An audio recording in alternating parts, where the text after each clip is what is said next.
Toda pessoa tem direito à liberdade de opinião e expressão. Este direito inclui a liberdade de, sem interferência, ter opiniões e de procurar receber e transmitir informações e ideias por quaisquer meios e independentemente de fronteiras. Toda pessoa tem direito à liberdade de reunião e associação pacíficas. Ninguém pode ser obrigado a fazer parte de uma associação.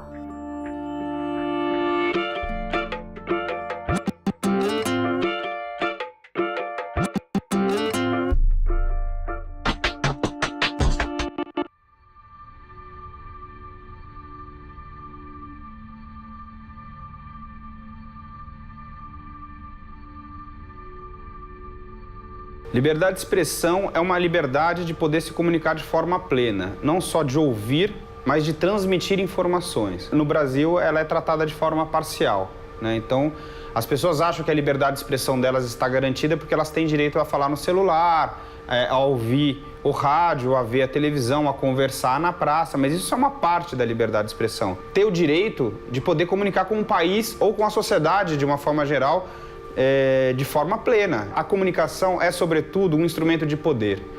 Se esse instrumento de poder está concentrado em poucas pessoas, a própria democracia não se efetiva de forma plena. A criação se dá em 48 e é interessante sempre pensar que a Declaração Universal dos Direitos Humanos é uma carta de princípios, historicizada num momento pós-guerra, então acabando com a liberdade de opinião, a liberdade de expressão, controlando a imprensa e, ao mesmo tempo, totalitários no sentido de um controle massivo. É uma carta de intenções, logo, necessariamente, ela não vai ser apropriada pelos diferentes governos, pelos diferentes estados, né? Depois disso, então, depois da prevalência dessa Carta de Princípios, governos autoritários, né? Ou a ditadura militar brasileira. Acima de qualquer liberdade de opinião, de imprensa, é a chamada segurança nacional. E isso entra em choque. Então, uma opinião individual ou da própria imprensa fosse vista como um enfrentamento ou um risco para a segurança nacional, você teria um procedimento coercitivo. Esse não foi um fenômeno só brasileiro. Nós temos, a partir deste momento, 64, um período entre os anos 60 e 70, que em toda a América Latina nós vamos ter também estados com perfis autoritários e que vão agir de forma muito parecida à do Brasil no controle da opinião individual e no controle da imprensa. O artigo 19, primeiro, ele garante ao cidadão, garante ou pelo menos estabelece que o cidadão tem direito de opinião, tem direito de se expressar. Ao mesmo tempo em que dá ao cidadão o direito de ser informado. Esse direito de ser informado é um dos mais importantes em qualquer regime democrático. Durante a ditadura militar no Brasil, de 1964 a 1985, assim como em vários países da América do Sul, onde se estabeleceu a ditadura, e todos esses direitos foram suprimidos. Meu nome é Audálio Dantas, eu sou jornalista e escritor, em função, inclusive, de episódios que envolveram a questão dos direitos humanos no Brasil. A minha vida mudou completamente. Eu tive que deixar o dia a dia das redações e passei a ter uma participação política mais efetiva. Tenho um trabalho que, a partir de 1975, com o assassinato do jornalista Vladimir Herzog em São Paulo, passou a ser marcado pela discussão e defesa dos direitos humanos no Brasil, direitos humanos que são desrespeitados a todo instante e a toda hora. em função do contexto. Nós estamos em 48, vivendo a Guerra Fria. Lógica, né, de posicionamento geopolítico, de enfrentamento União Soviética e Estados Unidos e de posicionamento dos vários estados em relação a isso, que fazem com que esses estados também exerçam o controle da imprensa e, sem dúvida alguma, da liberdade de opinião. Esse percurso de Guerra Fria pontua muito claramente uma postura de Estado, mas quando vamos adentrando os anos 80 e principalmente os anos 90, a gente vai vendo um reordenamento em geral que passa por várias coisas, passa por uma mudança de lógica econômica, pelo descobrimento, podemos chamar assim, e desenvolvimento de tecnologias de informação, o nascimento da internet, que vai modificando o impacto, o papel que o Estado vai ter, né, cada Estado, um afrouxamento desta lógica de controle da imprensa e da opinião, mas eu diria que tem um controle que vai se dando pelo mercado. Então é uma relação um pouco mais complexa, porque ela não é tão visível.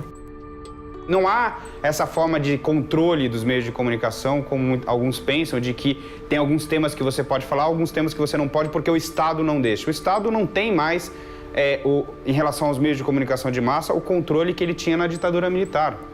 Há muito tempo isso foi resolvido. No Brasil, quando a gente vai falar de liberdade de expressão, o principal problema da liberdade de expressão é que hoje ela está dada para poucas pessoas de forma plena, né? A gente tem 4 ou 5 grupos econômicos que têm liberdade de expressão para dizer o que quiserem para o país inteiro. Existem temas que não são trabalhados porque não há interesse que se trabalhe. Há uma censura privada nos meios de comunicação hoje. Temas que são silenciados nos veículos de comunicação que têm determinados interesses. Dificilmente você vai ver uma grande reportagem investigativa que denuncie um grande anunciante de um meio de comunicação privado. Essa reportagem simplesmente não vai ser feita.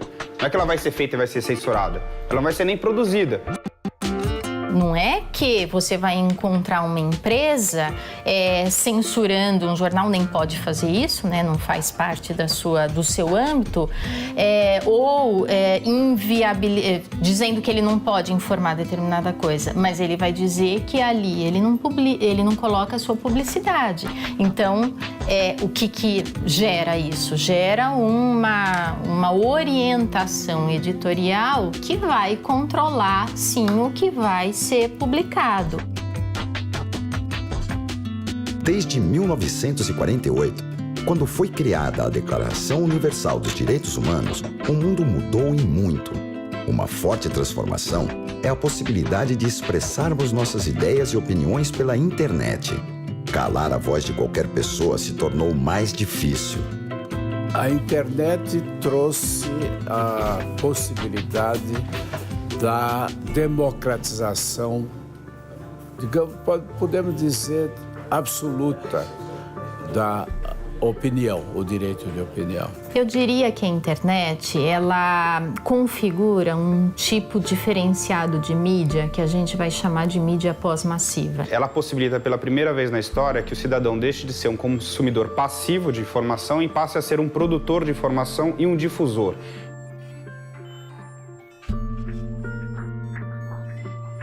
Qualquer um pode ir lá, montar um blog, começar a articular determinadas discussões. E você passa a poder escrever, fazer um vídeo, uma foto, enfim, produzir a comunicação que você quiser e distribuí-la para uma grande quantidade de pessoas e não para pessoas de forma pontual. Então pega, por exemplo, a questão, todo o movimento do passe livre que começou, né? Ele começa nas redes sociais, ele se articula nas redes sociais, há um descontrole em relação às mídias hegemônicas. E é até muito engraçado, quem acompanhou viu, né?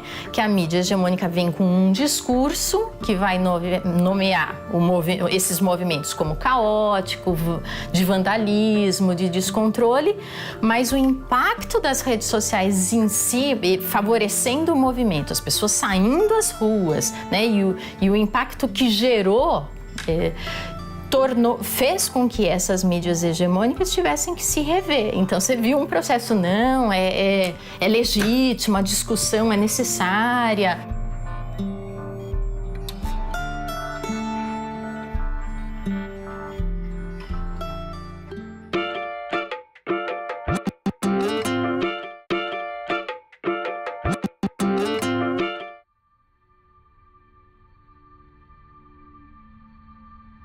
A tecnologia nos permite essa inversão de atores no meio de comunicação. Você não tem mais só 5 grandes grupos econômicos controlando toda a comunicação que é feita no país, toda a comunicação de massa, né?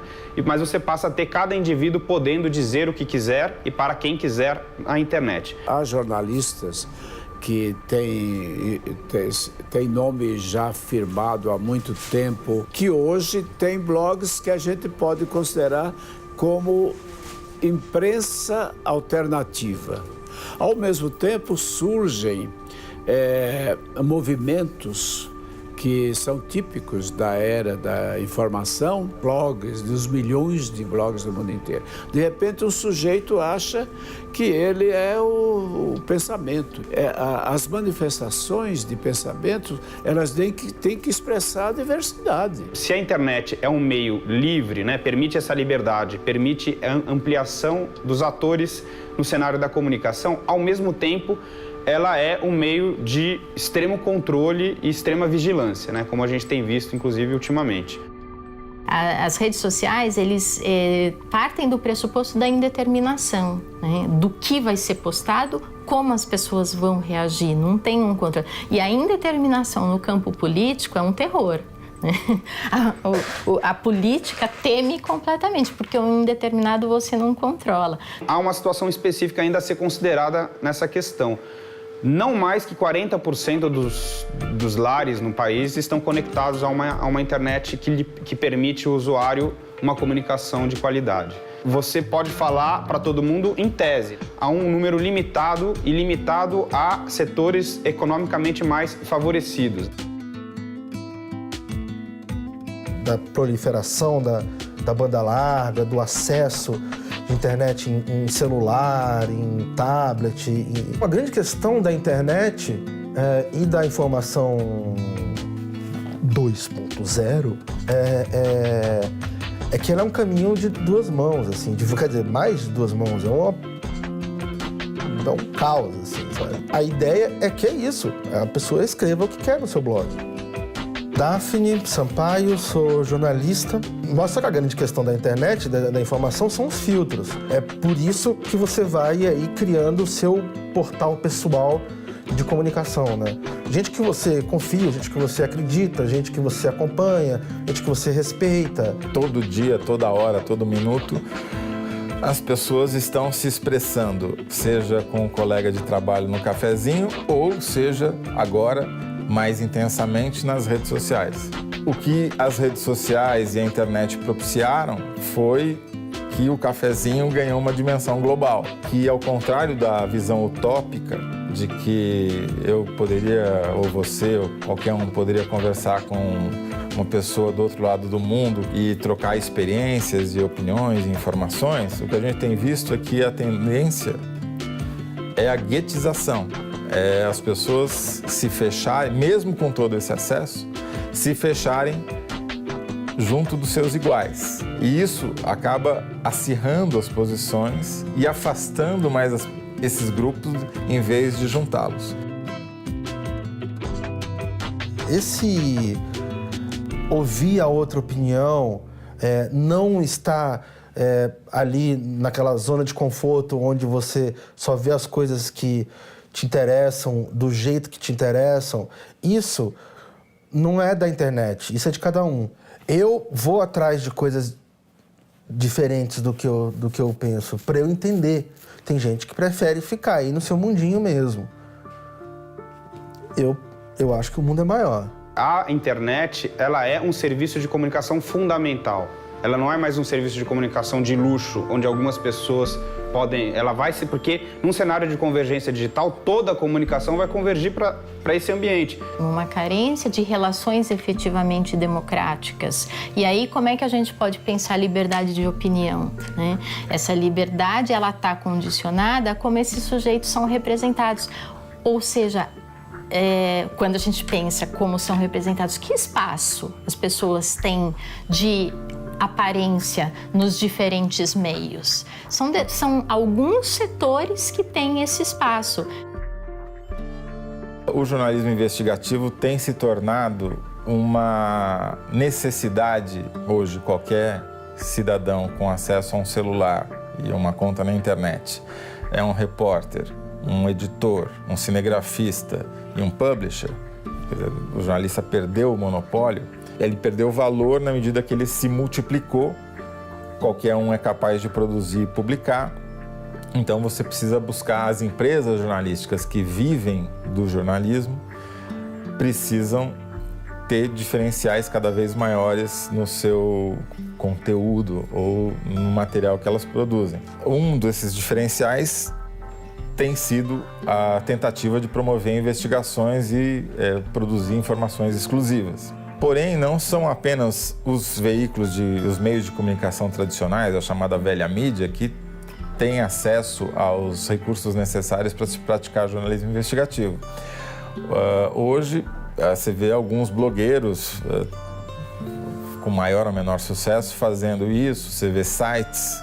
Grandes corporações, né, eles têm dinheiro, ferramenta e material humano para fazer, obviamente, investigações mais complexas ou trabalhos mais complexos do que um blogueiro que paga o almoço para comer a janta, saca? Obviamente, né, dependendo do blogueiro, se for um blogueiro jovem,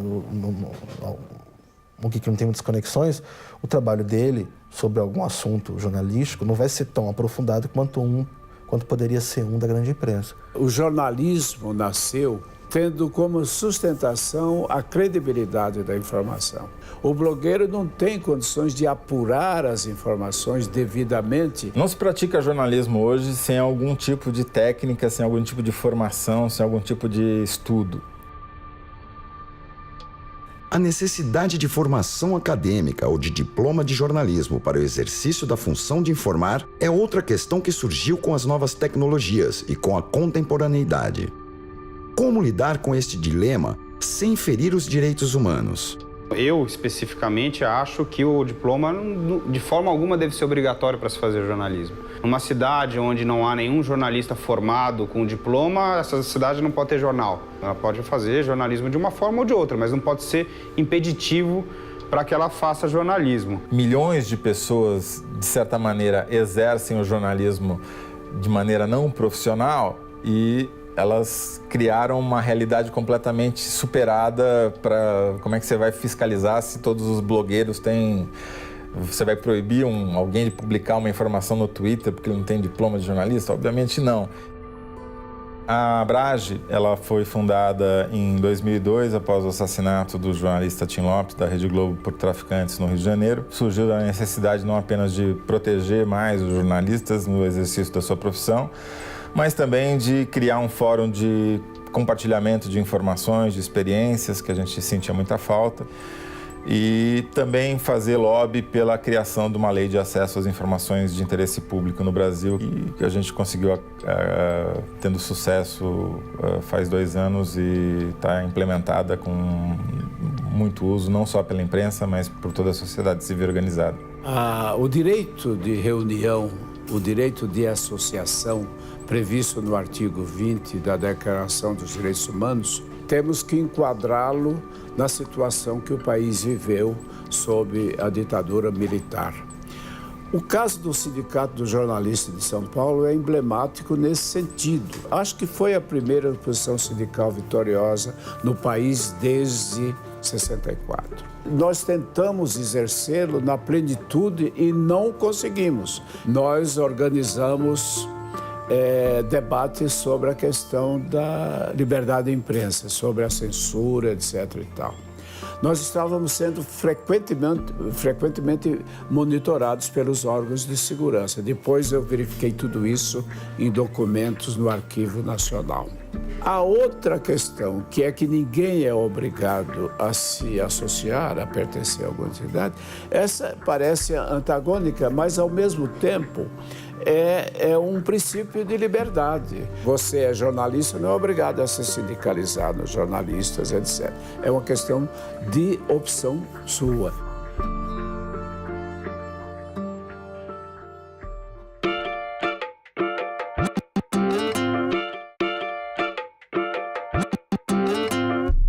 você define o quanto você aparece ou não, quanto você opina ou não na internet. Democracia não é um negócio fácil. E a internet, ela é muito democrática, ela leva a democracia para novos patamares que a gente ainda não sabe quais são. E democracia não é um negócio fácil. É batalha, cara, é difícil. Mas é a melhor ideia que a gente teve até agora. O que é ter liberdade de opinião, para mim? Seria ter, ponderar sobre o seu direito de falar, mas o seu direito de falar com uma finalidade social, com uma finalidade coletiva.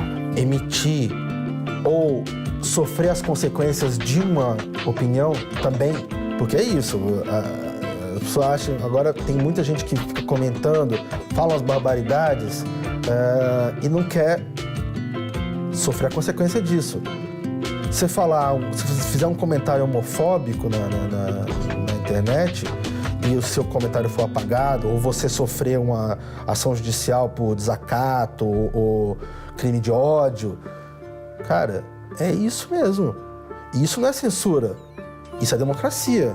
Ter liberdade não basta. Quer dizer, essa liberdade tem que finalidade? Ela tem uma finalidade coletiva, social, ou ela tem uma finalidade liberal, individual? Eu não sou daqueles que acham que a internet, por si só, vai democratizar a comunicação porque a tecnologia está aí e não vai ter como segurar. Não. O debate político e o enfrentamento da comunicação como um direito, ele seguirá na internet.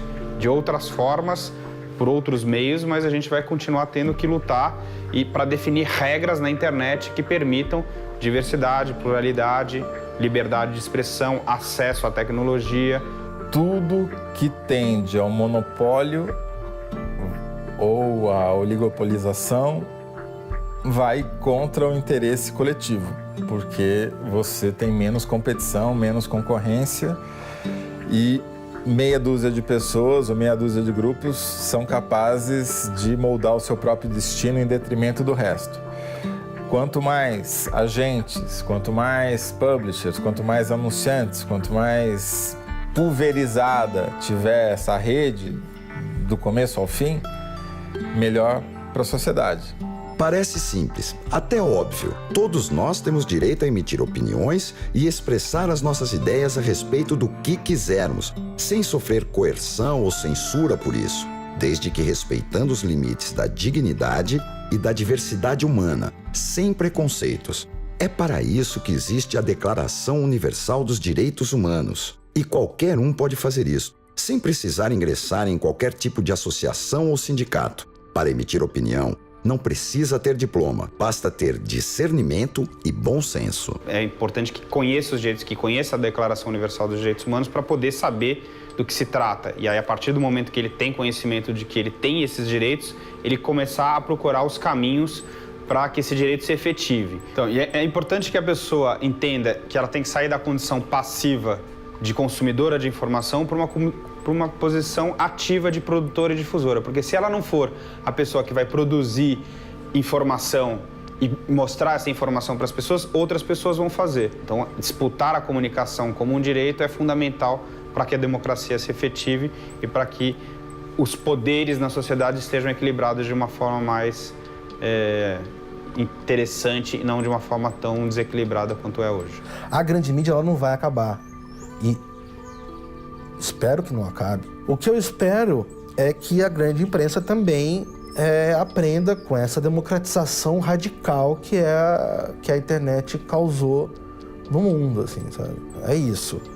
Cautela, humildade, ouvido aberto, interesse, sabe? Respeito. Continua sendo uma carta de princípios necessária, importante, mas ainda não vivida plenamente, né? Mas que está colocada em voga agora. Vivemos lógicas de bastante questionamento, isso é inegável, né? Criar outras lógicas é fundamental e aí nos oferece esses princípios e essas possibilidades, né? para tentar atingir. Como o poema de Brecht, que diz que há homens que são importantes pela sua luta de um dia, outros pela luta de um ano, outro pela luta de uma vida inteira. Esses que lutam a vida inteira são imprescindíveis.